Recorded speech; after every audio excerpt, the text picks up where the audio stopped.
She's the reason this company exists, Renata said into the open microphone. And tonight it's time everyone in this room finally knew her name, except the name she said next wasn't her husband's wife. It was her own. Lenora Ashby had been standing near the back of the Peninsula Ballroom in Vancouver when those words left Renata Vance's mouth. She had a glass of sparkling water in her hand. She had not moved. She had not flinched. She had simply looked at Renata, across 240 people, and thought, there it is. If you've ever had someone underestimate you so completely that they didn't even think to hide what they were doing, stay right here. Drop your city in the comments. I want to know where you're watching from. And if you haven't subscribed to Velvet Confessions yet, do it now, because this story is only getting started. Lenora Ashby had known about Renata for 4 months, not suspected. Known. The distinction mattered to her in the way that precise things always mattered to people who had grown up in households where imprecision was considered a kind of moral failure. Her father, Gordon Ashby, had built Ashby Capital over 30 years in Calgary, through what he called the discipline of clarity. You don't act on suspicion, he had told her when she was 12 years old, and accused a classmate of stealing her notebook without proof. You act on certainty. Suspicion makes you look inevitable. Lenora was 43 years old, and she had been married to Stephen Vance for 9 years. She had watched him change the way you watched weather, change in the Rockies. The subtle pressure drop before anything was visible, the particular quality of light that told you something was coming before the clouds arrived. She had noticed the way his phone had developed a new relationship with his left hip pocket, the way certain phone calls moved him to the back deck regardless of the temperature. The way he referred to the company's new creative director in the specific, careful way of someone who was trying to sound neutral and achieving the opposite. She had said nothing because Lenora Ashby did not come from a family that performed its pain in front of people who hadn't earned the right to witness it. What she had done, instead, was pay attention. And pay attention she had, carefully and thoroughly, over 4 months until there was nothing left to discover. Until she knew not just the fact of the thing, but the timeline, the context, the decision points where Stephen had chosen repeatedly, and with increasing recklessness to keep choosing it. The night of the Ashby Capital annual legacy dinner began the way all significant events in their world began, with preparation disguised as effortlessness. Lenora was in the dressing room of their home in West Vancouver at 4:30 in the afternoon, when her assistant, a composed young woman named Preethi, appeared in the doorway holding a clipboard. The venue confirmed. Your table is stage left, first row. Stephen's opening remarks are scheduled for 8:15.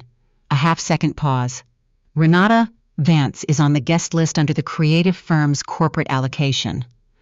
The makeup artist's brush continued its movement across Lenora's cheekbone. Lenora's expression did not shift by a single degree. I see, she said. Do you want me to? No. Lenora met Preethi's eyes in the mirror. Leave it exactly as it is. Preethi gave a single nod and withdrew. She had worked for Lenora for 2 years. She had learned early that when Lenora said leave it, she did not mean ignore it. She meant it had already been handled in ways that did not require additional management. Lenora looked at her own reflection. She thought about Stephen, about the man she had married at 34 in a ceremony at her parents' property near Kelowna. A ceremony her father had organized with a quiet precision he applied to everything that mattered. She thought about who Stephen had been then, 40 years old. Sharp in the particular way of people who had taught themselves things rather than being taught, ambitious, in a way that had felt genuine because it was. She had loved him. She wanted that to be clear, at least to herself, in that room, with the light from the vanity and the city beyond the window going amber. She had loved him. This was not a story about a woman who had married strategically and was now executing a business decision. This was a story about a woman who had loved a man and watched him make choices, and had waited with the patience of someone who understood that the right moment was not the most painful moment. The right moment was the one that left no room for interpretation. Stephen appeared at the doorway to the dressing room at 6:50. He looked good. He knew it. He had the particular self-satisfaction of a man whose external presentation was currently outperforming his internal architecture. "You look beautiful," he said, and Lenora believed he meant it, which was one of the smaller cruelties of the situation. "Thank you," she said. "Ready?" The drive to the Peninsula's hotel was 23 minutes. They made the kind of conversation that long-married people, who no longer said anything real, had turned into an art form. The dinner, the guest list, 2 board members Stephen needed to connect with, a development in the Calgary office. It was competent and hollow, and Lenora performed her, half of it with the ease of a woman who had been managing other people's comfort for the better part of her adult life. Her brother Callum had called 3 days earlier. Callum was 3 years younger and had inherited their father's precision and their mother's instinct for timing. "We're ready," he'd said without preamble. "Dad signed everything. The legal team is in position. We need you to give the word." "Not yet, Lenora, not yet, Callum. I'll know when." A pause. Then, "Okay, just so you know, the Millbrook refinancing approval runs through Ashby Capital's credit authorization. If we withdraw the letter of support, the Vance Holdings property arm stalls within 60 days. He doesn't have the liquidity without us. He's never had the liquidity without us. I know. He doesn't know, you know. I know that too." Another pause, the kind Callum made when he was running through contingencies the way other people ran grocery lists. "You sure you want to wait for a public moment?" "You don't have to." Lenora had taken a measured breath. "Callum, he invited her to a dinner with our family name on the door." Silence on his end. Then, quietly, "I'll tell Dad." That had been 72 hours ago, and now, here she was, stepping out of the car under the Peninsula's covered entrance, Stephen's hand at the small of her back in the habitual gesture of a man maintaining a performance he had already, privately, abandoned. The ballroom was everything the venue promised. 240 guests, round tables dressed in cream linen, centerpieces of white ranunculus and candlelight, a raised stage at the far end where Stephen would speak later, a bar along the east wall, where the serious drinkers had staked their positions early. Lenora and Stephen moved through the room with the ease of 2 people who had done this particular dance hundreds of times, handshakes, brief exchanges, the invisible social architecture of a room where everyone was simultaneously performing and assessing. They had been seated perhaps 15 minutes when the energy in the room shifted. Lenora didn't see Renata Vance enter. She felt it, not in any mystical sense. In the way you felt a change in atmospheric pressure before weather arrived. She turned, unhurried. Renata Vance was 31 years old, and she was wearing a dress, the color of champagne, and she was walking across the ballroom floor like the room belonged to her, which Lenora recognized immediately as precisely the point. This was not a scheduling coincidence. This was a declaration. She was beautiful. Lenora allowed the observation without malice or grief, the way you allowed a fact. Renata was beautiful, dark-haired, with a kind of confidence that read as magnetism from across a room. She had clearly spent considerable time designing this entrance, including the exact angle of her chin as she walked. Stephen had gone still beside Lenora. She felt it before she saw it, the absolute suspension of motion, his glass stopping halfway to his mouth. She did not turn to look at him. She watched Renata's gaze find Stephen's across the room, and watched the wordless exchange that passed between them in under 3 seconds. Then Renata walked toward their table. The woman to Lenora's left, a longtime board member named Harriet, had stopped mid-sentence. The table went very quiet in the way. Tables went quiet when something arrived that everyone could feel, but no one had named yet. Renata stopped at the edge of the table. She extended her hand toward Lenora with a smile that was polished and confident, and Lenora noted this with the dispassionate attention of someone who had been reading rooms her entire life, slightly too wide, the smile of someone performing certainty rather than feeling it. "Mrs. Vance," Renata said, her voice warm and practiced. "I don't think we've been formally introduced." "I'm Renata. I've been leading the creative direction on the rebranding project with Stephen." The table went quiet. Lenora set down her water glass with the particular deliberateness of a woman who chose every movement. She looked at Renata's extended hand. She took it, shook it once, released it with a composure so complete that several people watching would later describe it as almost unsettling. "How interesting," Lenora said. "Stephen has never mentioned you." 5 words, quiet, polite. They landed the way a closed door landed, without drama and without any possibility of misunderstanding. Renata held her smile. "Well, Stephen has a great deal on his plate. We've been working quite intensely on the new brand direction." She let her eyes move briefly to Stephen, a proprietary glance she didn't fully bother to conceal. "I'm sure," Lenora said, and returned her attention to Harriet beside her, as though Renata had become less interesting than the table setting. It was a dismissal so clean that Renata required 3 full seconds to understand she'd been dismissed. She recovered. She had come prepared for resistance. She accepted a drink from a passing server and positioned herself at a nearby table with the practiced ease of someone who had told herself in advance that this evening was hers. And then the evening began to move. Stephen excused himself from the table twice in 40 minutes. Both times he returned with the particular expression of a man trying to appear relaxed and achieving the opposite. The second time there was a fractional adjustment in his jacket that told Lenora he had been standing very close to someone. She said nothing. She smiled at appropriate moments. She responded to conversation. She was, to all appearances, a woman having a pleasant evening at a dinner. In her family's name inside, she was watching a clock no one else could see. Harriet leaned over slightly, under the pretext of reaching for the bread. Her voice was barely audible. "That woman has been watching your husband like she's already picked out the furniture." Lenora reached for a roll. "I noticed, Lenora." Harriet's voice dropped further. "What is happening right now?" Lenora placed the bread on her plate with the same precision she placed everything. "Nothing that isn't already finished," she said. Harriet pulled back slightly and studied her, with the particular attention of someone who had known her long enough to look past the surface. Whatever she found there must have been some version of reassuring, because she gave one slow nod and returned to her husband. At 8:15, Stephen Vance stood up.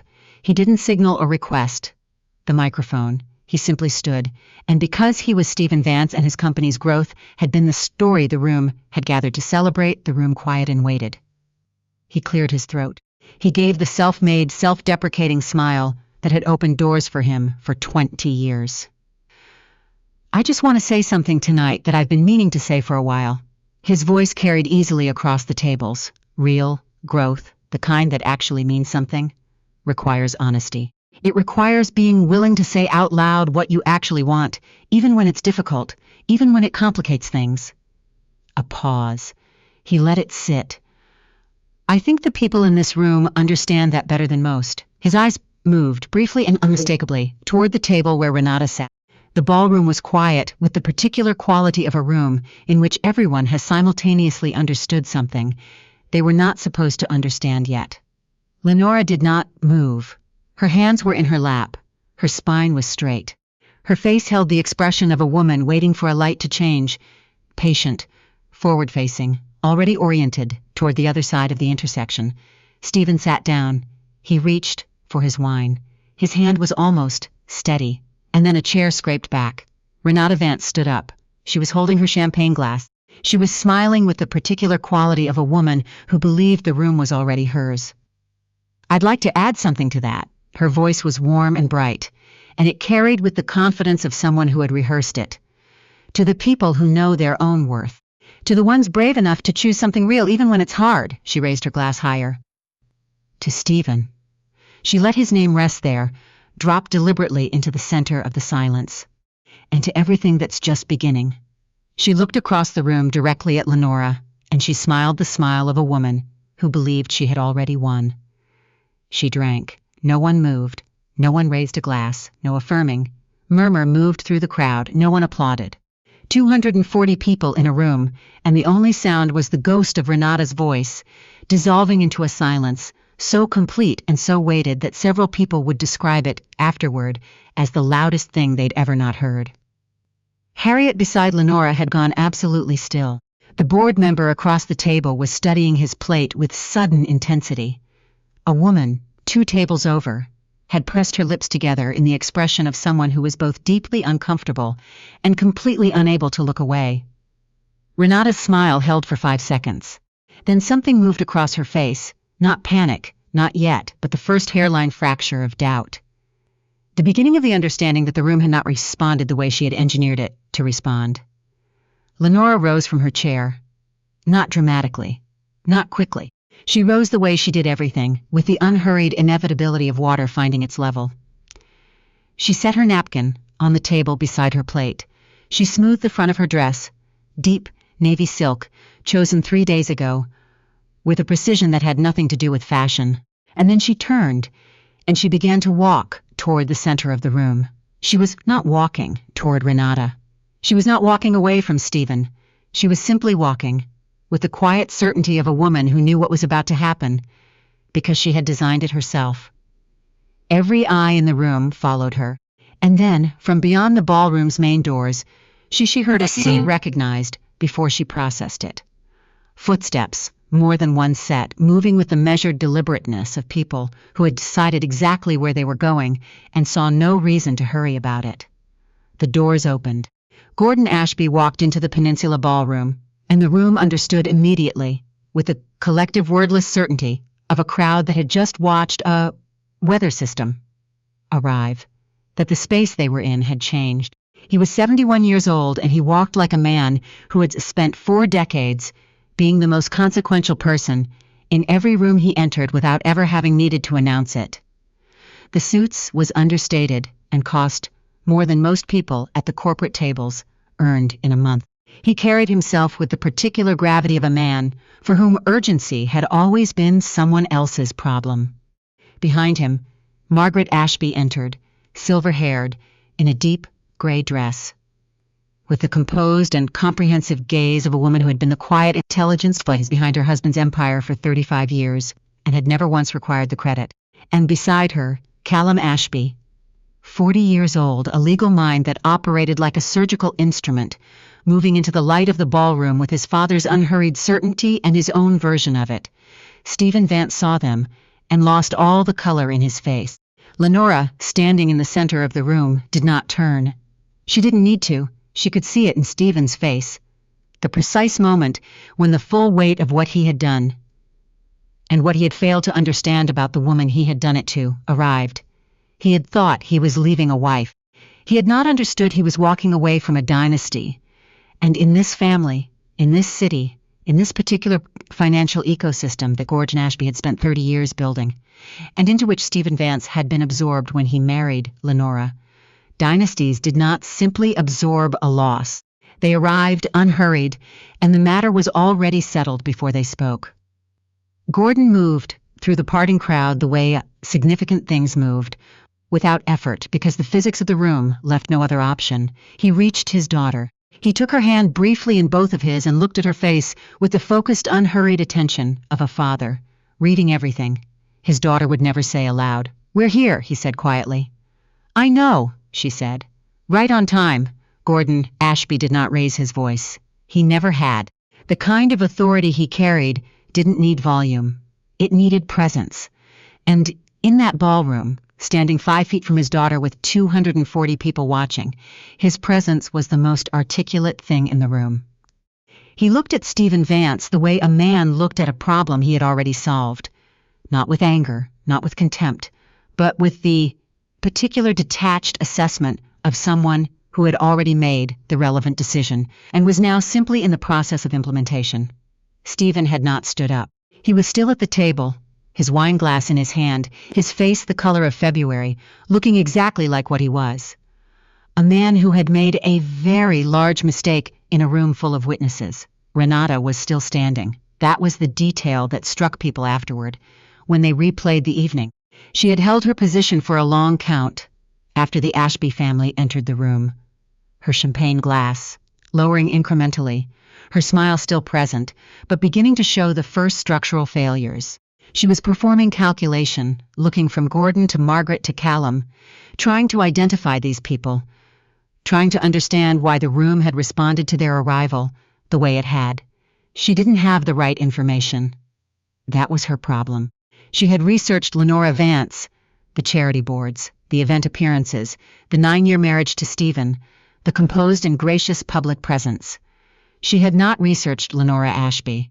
She had not understood what it meant in the specific financial architecture of Vancouver and Calgary and the Western Canadian business community to be the eldest daughter of Gordon Ashby of Ashby Capital. She was about to find out. Callum moved first. He had a quality, Lenora's brother, of crossing a room without appearing to hurry and arriving somewhere, with the sense that the room had arranged itself around him. He stopped 8 feet from Stephen's table, clasped his hands in front of him with the ease of a man who argued commercial litigation before federal judges, and had long since ceased to find any room particularly intimidating. He looked at Stephen. "Callum," Stephen said, his voice careful, not panicked. Stephen had too much practice at control for immediate panic, but careful in the way voices got careful when their owners were running very fast internal calculations. "Stephen." Callum's voice was pleasant, precisely pleasant. "I hope the evening has been worthwhile so far." The way he said it made a woman at the adjacent table set down her fork. Stephen's jaw tightened by a fraction. "What are you doing here?" "My sister's name is on the invitation," Callum said simply. "As is yours. We're here to support the Foundation's work." A half-beat of silence. "And to support Lenora, of course." "As we always do." That last sentence was not a statement. Everyone within earshot understood it was not a statement. It was a perimeter being drawn, quietly and without drama, around a woman that some people in this room had apparently decided to underestimate in full view of everyone who would ever matter to them professionally. Stephen set down his wine glass. "Callum, this isn't the place." "I agree entirely," Callum said. "Which is why I'd suggest we handle the necessary matters quietly and quickly so the evening can proceed without further interruption." He glanced once, briefly, toward Renata, who was finally returning to her seat, her glass touching the table with a small sound that carried much further in the surrounding silence than it should have. Then he looked back at Stephen. "My father would like a word." It was not a request. Gordon moved to stand beside his son. He was unhurried, as he had always been unhurried. Men who built what he had built learned early that urgency was a signal of scarcity. Real authority moved at its own pace because it could. Because time itself tended to accommodate it, and Stephen looked back, and for a moment the entire room existed in the space between those two men. "Stephen," Gordon said, just the name, in the voice of a man who had personally authorized the bridge financing that had allowed Vance Holdings' first major acquisition. A fact Stephen had publicly described in 3 separate magazine profiles as the moment everything changed for him. Stephen's throat moved. "Gordon, I think, Gordon said, "that you and I have some things to discuss. Not tonight. Tonight is for the company." His eyes moved once comprehensively, across Renata's empty seat, across the disrupted evening, across everything the last 20 minutes had made visible. Then he looked back at Stephen with an expression that was almost kind in the way that a final medical opinion from a good doctor was almost kind. But soon. He stepped back, no raised voices, no accusations, no performance, and somehow it was the most complete thing that had happened in the room all evening.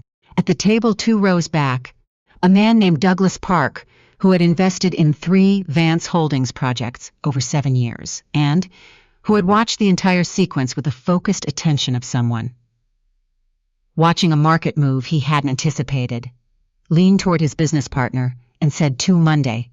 His partner knew exactly what that meant. Across the room, Margaret Ashby had not spoken yet. She had entered the room, positioned herself, and observed with the patience of a woman who had spent decades in rooms like this one and knew precisely when to move and when to hold. Now she moved. She walked unhurried past her husband and her son, past Stephen's table, and stopped at the table where Renata sat. Renata looked up. In her expression, even from where Lenora stood, was the very specific face of what who had finally understood that something had gone seriously wrong with an evening they had carefully planned, but who had not yet fully mapped the extent of the damage. Margaret looked at Renata with the clear and complete attention of a woman who had known who she was for so long that she no longer required anyone else's corroboration. "I don't believe we've met," Margaret said. Her voice was even and carried without effort. Renata opened her mouth. I know who you are, Margaret said, and the mild, unhurried certainty of it stopped Renata mid-breath, the way a hand raised at a crosswalk stopped traffic. And I know what you thought you were doing tonight. A pause. Not long, not theatrical, just long enough. You mistook a borrowed room for one that was yours. It's a common error. She let her gaze move across the surrounding tables, the 240 people who were watching with the riveted, motionless attention of witnesses. The cost of it is rarely comfortable. She turned away from Renata, with the same ease with which she had turned toward her, and walked back to her husband's side. That was the entirety of Margaret Ashby's engagement with the woman who had stood up, in a room, bearing her daughter's family name, and toasted her daughter's replacement. Several people would say later that it was the most effective thing anyone had said all evening, including the catered remarks from the evening's keynote speaker. Renata sat, very still. The woman beside her, a junior account manager from the creative firm who had come as part of the corporate allocation, and was visibly regretting every decision that had led to this moment, had shifted her chair approximately 5 inches to the left, a small movement, an unmistakable one. Renata reached for her champagne glass. It was empty. She set it back down. Stephen had not looked at Renata since the Ashby family entered the room. He was looking at Gordon, then at Callum, then at his own hands. Lenora recognized the expression. The rapid internal triage of a man trying to assess how much damage had been done, and whether any category of it was reversible. His face told her he was arriving at answers he hadn't wanted. Lenora watched from the center of the room. She watched the understanding move across Stephen's face in real time. She watched him begin to understand about the Millbrook refinancing. Not the specifics yet, not Callum's 3 days of preparation or the credit authorization letter that was scheduled to be reviewed on Thursday morning, but the shape of it. He was smart enough to feel the shape of it, to understand that the financial architecture of Vance Holdings was suddenly, fundamentally less stable than it had been 2 hours ago. She watched him understand about the investors in the room, about the board members at various tables who had just watched Gordon Ashby enter a dinner with his family's name on the door and make a point of standing near Stephen Vance without extending any warmth toward him. In a world where relationships were a form of currency, the Ashby family had just made a very public withdrawal, and every sophisticated person in the room had clocked it. Harriet appeared at Lenora's side. She didn't speak immediately. She stood there for a moment the way old friends stood when the moment didn't require words yet. Then, quietly, "Are you all right?" Lenora considered the question with the genuine attention she gave everything. "Yes," she said. Then, because it was Harriet, "It's strange. I thought I'd feel more. What do you feel?" Lenora looked at Stephen across the room. He was looking back at her now, finally, with an expression she hadn't seen on his face in years. Not love, not quite guilt. Something more complicated than either. The look of a man seeing something clearly that he had been carefully choosing not to see. "Done," she said simply. "I feel done." Harriet absorbed this. Then she took Lenora's arm, gently, the way women who had been friends through significant things took each other's arms. "Then let's go be done somewhere with better dessert." Lenora almost smiled. "Give me a moment." She walked to her father. Gordon turned toward her with the complete and unhurried attention he had always given her. Not the divided attention of a busy man making space, but the whole present, undivided attention that had made her feel since childhood that she was the most consequential thing in whatever room they shared. "Thank you were always going to come," he said. "You know that." "I know." She looked at him. He looked at her. A full conversation in silence that no one else in the room had access to. "I wanted to wait until he made it public, until there was no ambiguity." Gordon nodded. "You were right to wait." A pause. "Callum has everything in position. The credit authorization review is Thursday morning. The Millbrook file goes back to committee." His eyes moved briefly to Stephen. "The committee will have questions." "Okay, the asset clause in the original partnership agreement." Callum flagged 3 provisions that. Gordon stopped, looked at his daughter's face. "We can go through it tomorrow. Tonight is done." "Tonight is done," she agreed. She turned and looked at the room one last time. At Stephen, sitting at a table that felt visibly too large, staring at a wine glass as though it contained information he needed. At Renata, who had stopped performing entirely, sitting in her champagne-colored dress with her arms close to her body, and her face arranged in the careful blankness of someone calculating an exit. At 240 people, who would take what they had witnessed and carry it into every meeting and phone call and quiet conversation that formed the real connective tissue of how business actually moved in this city. She let herself feel it, not with triumph, not with grief, but with the particular quality of clarity that arrived when a long and difficult decision had finally been made and could not be unmade. Then she turned away. She walked toward her family, her father, her mother, her brother, who were already moving toward the exit, with the unhurried certainty of people who had done what they had come to do. She did not look back. Behind her, she heard a chair scrape. She heard Stephen's voice, Lenora, in a register. She hadn't heard from him in years. Low, uncertain, stripped of the performance. She kept walking. She heard it again. Lenora, please. She did not stop, not because she was punishing him, not because she was performing an exit for the room, but because there was genuinely nothing left to say, and she had known that for a long time before tonight. Tonight had simply made it official. Callum held the door for her. As she passed him, he said nothing. He simply looked at her with the expression that meant he was proud of her, and that everything was already moving, and that they would talk tomorrow. She stepped out of the ballroom.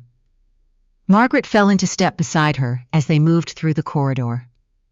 For a few moments neither spoke. "How long did you know?" Margaret asked. 4 months. Her mother absorbed this. "You said nothing. I was waiting." "For what, specifically?" Lenora thought about it. About the night she'd first noticed Stephen's phone, becoming something he carried rather than left.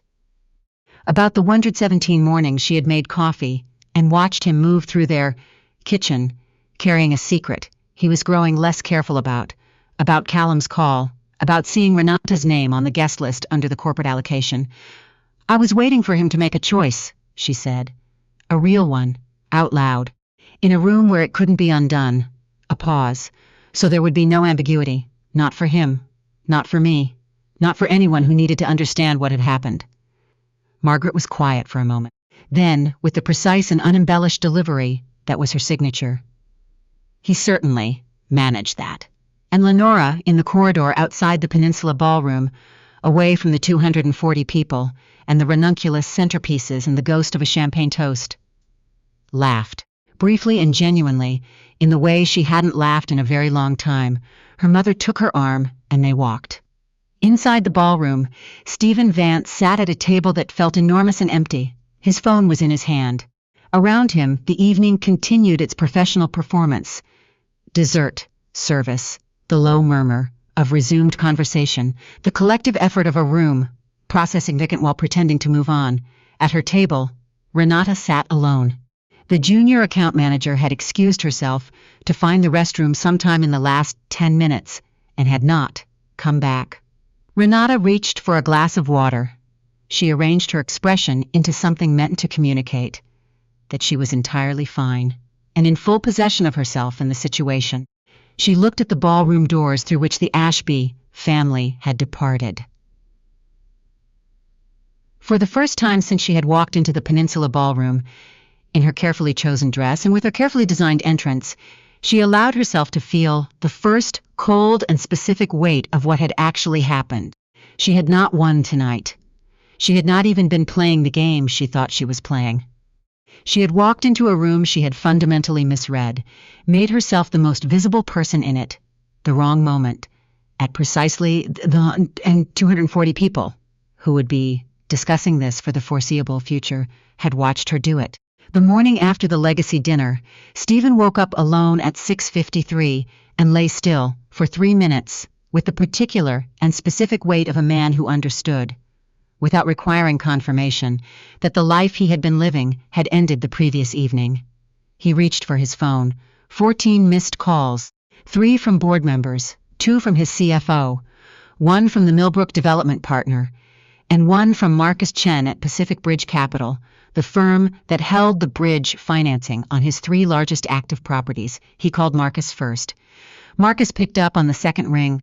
His voice was professional, in the way voices became professional when they were delivering information the speaker had no interest in delivering. "Stephen, I've been trying to reach you. I see that. What's happening?" A pause. "I received a communication this morning regarding Ashby Capital's credit authorization on the Millbrook facility. The letter of support has been withdrawn pending a full committee review." Another pause. "I want to be straightforward with you. I'm not currently in a position to say when or whether the review will conclude in the facility's favor." Stephen got out of bed. He walked to the window. The city below was already in motion, entirely indifferent to the fact that his operating structure had just lost its primary underwriter before 8 in the morning. "How much 14 weeks at Current Millbrook?" 11, if you proceed with the Richmond closing, 11 weeks. He called Callum Ashby 20 minutes later. Callum picked up immediately.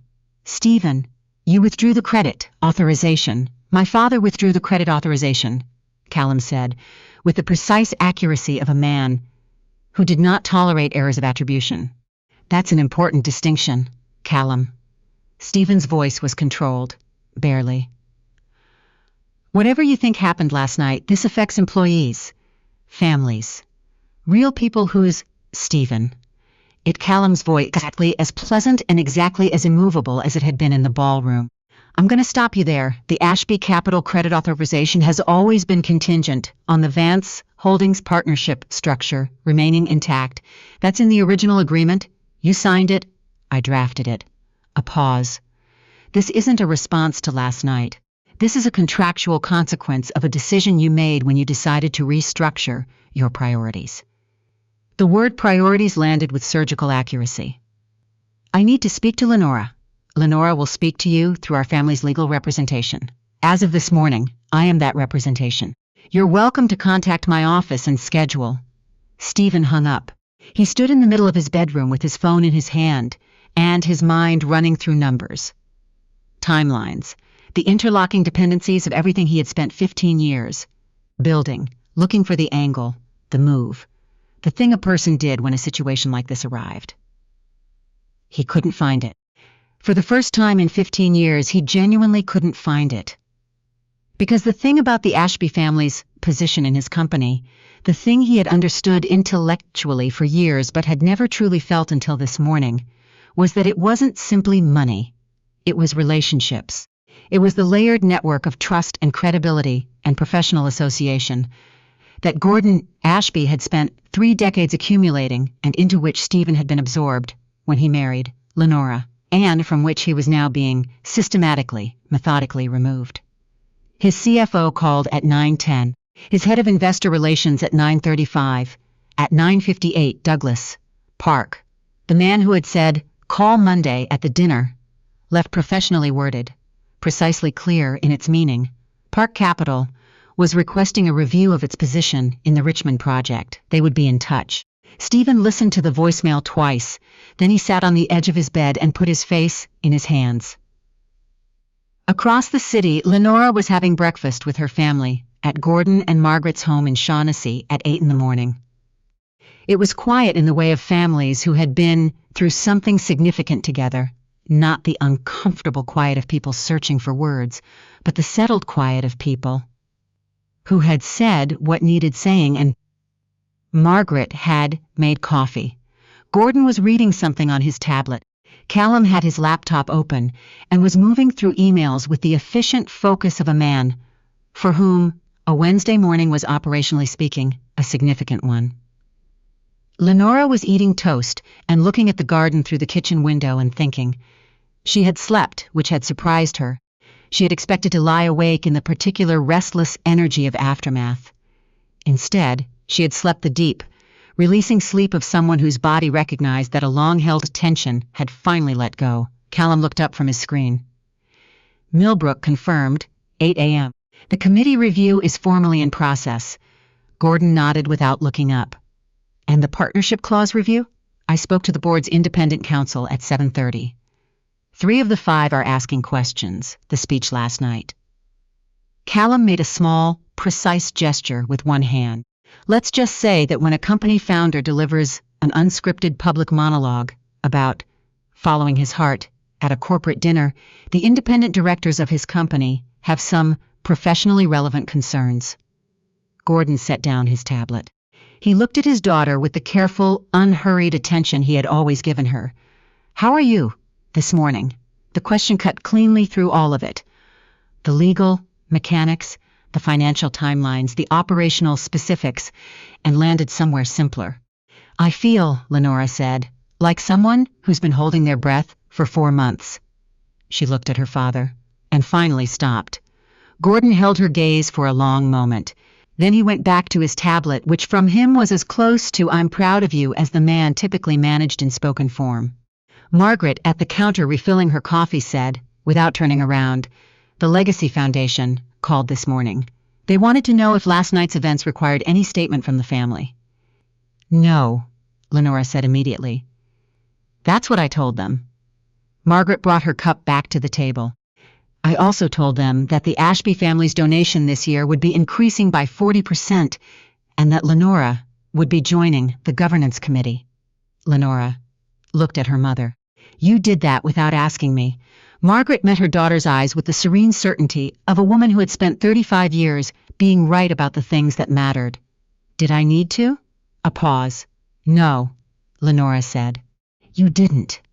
At 10:20 that morning, Renata Vance arrived at the offices of the creative firm on the 19th floor of a building on West Georgia Street and found that her access card had been deactivated.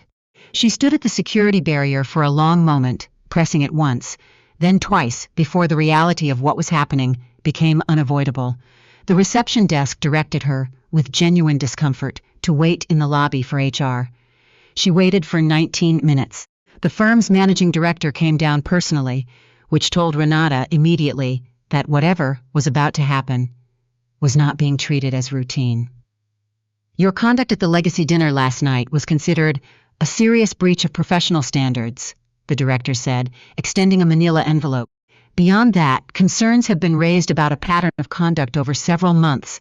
Combined, these circumstances..." "Concerns raised by whom?" Renata said. "By the firm's partnership committee. This decision was made at that level."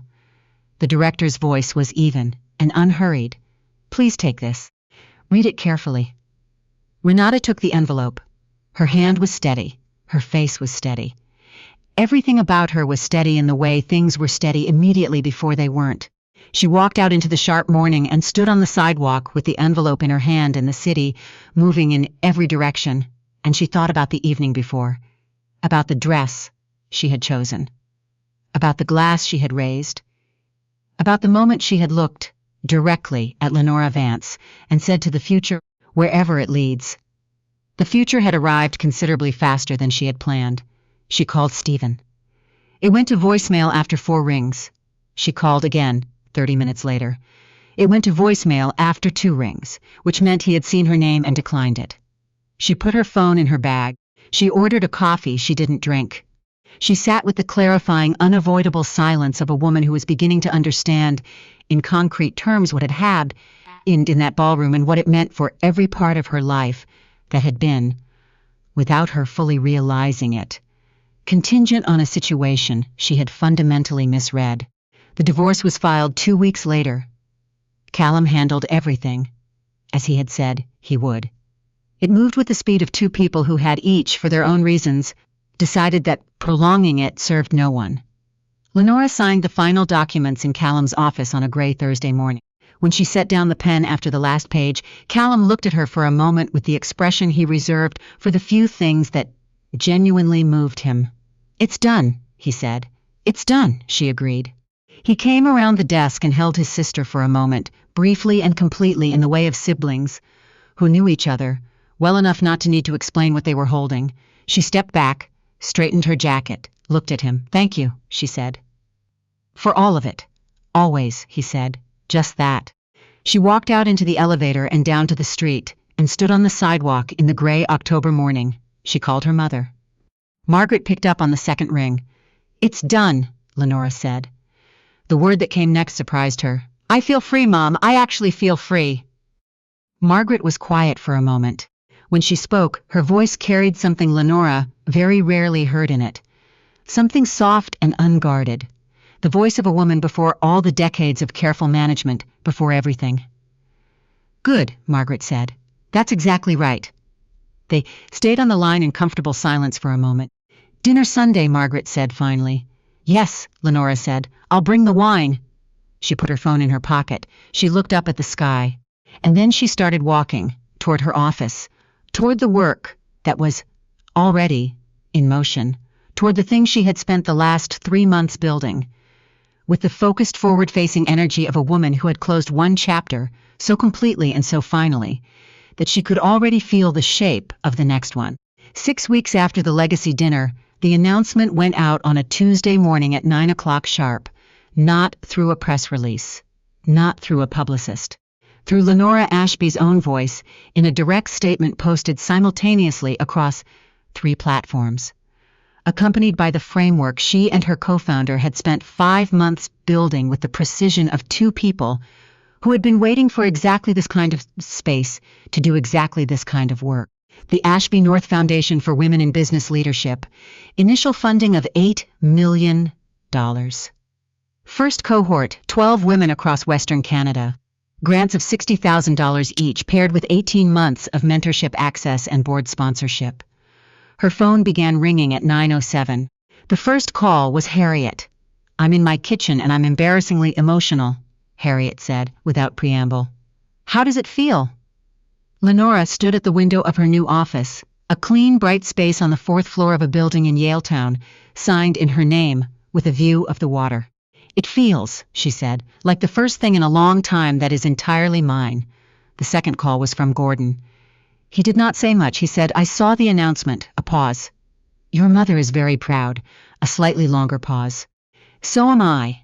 Then he ended the call before she could respond, which was entirely characteristic, and which made her eyes sting briefly and unexpectedly in the sideways way that her father's particular form of love had always managed to reach her.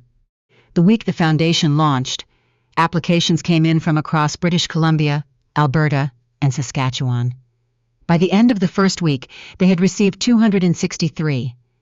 They had projected 80. Lenora called Harriet at 7 in the evening from her desk. "We're going to need a larger review committee." "Already making calls," Harriet said. 3 people before lunch. All 3 said yes before I finished explaining. Lenora leaned back in her chair. Outside, the city was settling into evening, the water going still and gold in the autumn light. "Did you see the number?" I refreshed the page. 4 times, Harriet said. Something real," Lenora said. Quietly, almost to herself, "We did," Harriet said. "No performance in it. Just the plain and permanent truth of it. 263 women who had needed exactly this, who had been waiting for someone to build exactly this, who had found it because a woman had walked out of a ballroom on a Tuesday evening and decided, without drama and without announcement, that the rest of her life was going to belong entirely to her." 3 months later, Lenora delivered the keynote at the Women in Business Summit in Calgary. 410 people in a room with her name on the screen behind her and the Ashby North Foundation logo beside it. She stood at the podium without notes. She had written them and then set them aside because notes were for uncertainty, and she was not uncertain. She spoke for 30 minutes about patience as a form of strategy, about the difference between borrowed authority and built authority, about what it looked like to know the full scope of what you had and to choose the exact right moment to make it visible, about why real power didn't need to announce itself in ballrooms. She did not mention Stephen by name. She did not mention the legacy dinner. She did not need to. The room understood. These were women who had spent careers in the architecture she was describing. They knew the weight of being underestimated. They recognized what she was about in the way. You recognized something true before you had finished. Processing the words. When she finished, the room was silent for 2 seconds. Then it stood. Not polite applause, not the reflexive response of an audience, fulfilling a social contract. The kind of standing that happened when something true had been said in a room full of people who had needed to hear it. and who felt the truth of it before they had words. Lenora stood at the podium and let it land. She did not deflect it. She did not minimize it with a gesture or a rush of thanks. She stood in it, completely and without apology, because she had earned it, and because one of the things the last year had taught her was that receiving something you had earned was not arrogance, it was accuracy. She thought about the Peninsula Ballroom, about the navy dress, about Renata's champagne glass raised across 240 people, about her father's hand taking hers at the door, about signing the last page of a life she had finished with as much grace as she could bring to the finishing. She thought about the 263 women whose applications were sitting in a server that her team was reviewing. Women who were waiting for someone to tell them their ambition was worth investing in. Women who had been carrying their own versions of this story and needed to know that the ending was not controlled by whoever had the champagne glass. Renata Vance had stood up in a room that bore Lenora's family name and toasted her own victory. She had raised her glass directly at a woman she believed she had already defeated. She had not understood in that moment that the woman across the room had already seen this coming, had planned for it with the patience of someone who understood both herself and the architecture of the world she had grown up inside, and had known with absolute certainty that the toast was not a defeat. It was a signal, and what it had set in motion, this foundation, this stage, this room, of 400 people standing, this work that was only beginning, this life being built on ground that was entirely her own, was not a response to Renata, was not a settling of accounts with Stephen, was not a performance for any room. It was simply Lenora Ashby, finally and without qualification, taking up the full amount of space she had always been entitled to occupy.